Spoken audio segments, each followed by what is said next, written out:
palavra que eu vou ler para nós hoje está em 1 Reis 17. Eu vou ler o 9. Levanta-te e vai a Sarepta, que é em Sidom, e habita ali. Eis que eu ordenei ali uma mulher viúva que te sustente. Glória a Deus. A palavra de Deus fala que quando Elias estava... Antes a palavra fala que Elias fugia de Acabe.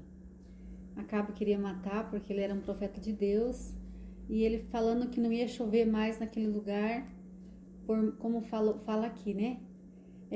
Vive o Senhor Deus de Israel, perante cuja a face estou, que nesses anos nem orvalho nem chuva haverá, senão segundo a minha palavra. Depois veio a ele a palavra do Senhor, dizendo para ele ir se esconder no rio.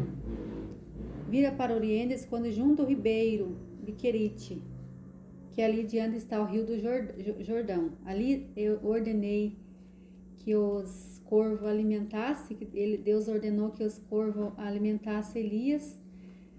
De manhã trazia o pão e carne, e à noite também. E ele tomava a água do Jordão.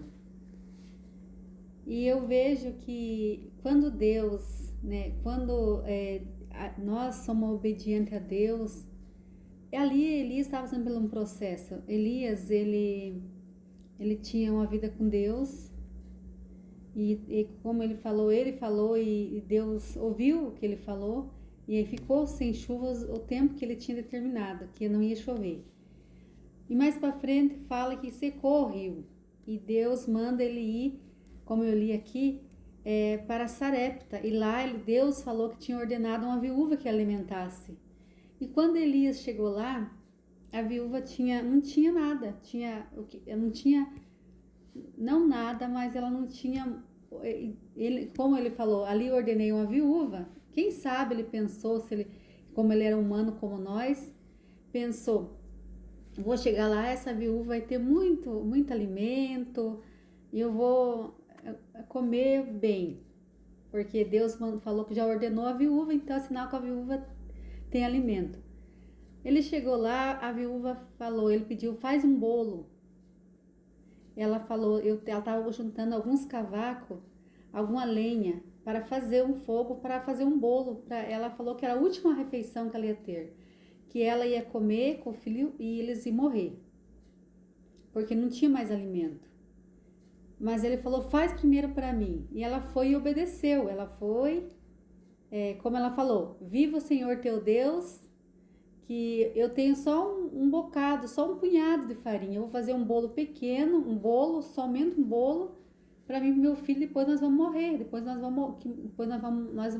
morramos, né? Ela fala na palavra: nós vamos morrer porque não tem mais alimento. E ele falou: vai e faz primeiro para mim. E ela obedeceu e foi e fez. E ali a palavra de Deus fala que ele falou que não faltou mais azeite na botija, nem farinha na panela. Ali Deus multiplicou. O que eu trago para nossa vida hoje, essa palavra, eu amo muito essa palavra, né? Porque eu passei pelo deserto, eu sei que essa palavra fazia muito sentido para mim, quando falava dessa palavra, que Elias ficou escondido lá perto do Rio Jordão, e como fala aqui, né? Junto ao ribeiro de Querite, que está diante do Jordão. Então ele tomava, beberás do ribeiro, e que eu ordenei os corvos que ali te sustente. Então ele tomava a água do ribeiro de Querite, que está diante do Jordão. E ali ele foi alimentado, porque se nós for pensar, como que um corvo vai levar pão e carne para Elias, né? Um bicho que gosta das coisas que estão estragadas. Mas a gente vê que Deus, ele usa quem ele quer para nos abençoar. Porque às vezes nós nós vamos muito pela nossa natureza, nosso achismo às vezes. Mas aquela pessoa ali não tem nada, justamente aquela pessoa que que nós pensamos que não tem que nos ensinar, que não tem que nos abençoar, que não tem que nos ajudar, é aquela pessoa que Deus vai usar.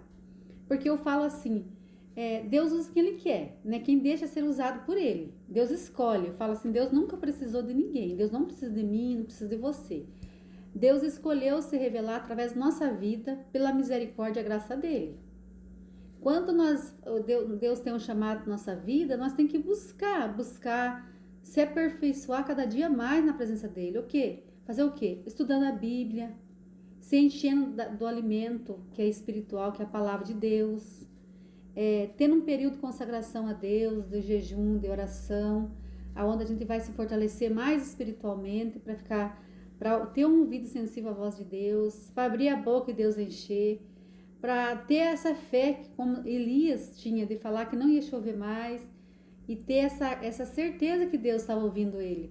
Que nós venha a meditar nessa palavra, que nós venha a começar a olhar mais para nosso Deus, nosso Pai misericordioso, que eu não sei o que você está passando hoje, se você está precisando de ser sustentado por Deus, o que você tem buscado a Deus. Por mais que você veja tudo o contrário, como Elias chegou lá e sobre a palavra, aquela viúva obedeceu sobre a palavra do homem de Deus. Então, que nós venha obedecer a Deus, que nós venha orar. Eu falo assim, é muito bom você ter um conselheiro, você vê um vídeo na internet, nas redes sociais, um vídeo que venha falar do amor de Jesus, da palavra de Deus, ir na igreja.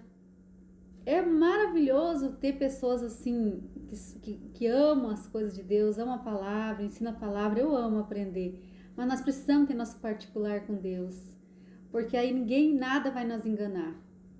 E quanto mais nós aprofundamos na palavra, quanto mais nós estudamos a palavra, mais nós aprendemos. Que nós venha estudar mais a palavra, que nós venha pedir a Deus esse ouvido sensível, quando é de Deus, porque ela viu ali, ela falou assim, ela chamou ele de homem de Deus, que ela sabia que ele era um homem de Deus. Que nós venha dar um bom testemunho aqui na terra. Nós venha, que as pessoas venham olhar para nós e querer conhecer nosso Jesus através do nosso testemunho, através da nossa vida. E não que nós venha dar um mau testemunho para as pessoas falar, eu não quero conhecer esse Jesus que essa pessoa diz que serve. Que cristã é essa pessoa que faz essas coisas aí que não condiz com as coisas de Deus. Que nós venha buscar sempre dar um bom testemunho aqui na terra para a glória de Deus. Que nós venha ter essa fé, né? Buscar, porque através da nossa busca, nossa fé cada dia vai se aperfeiçoar mais em Deus. E que Deus venha ter misericórdia todos os dias de nós, que nós venha cada dia ficar mais pertinho de Deus, em nome de Jesus.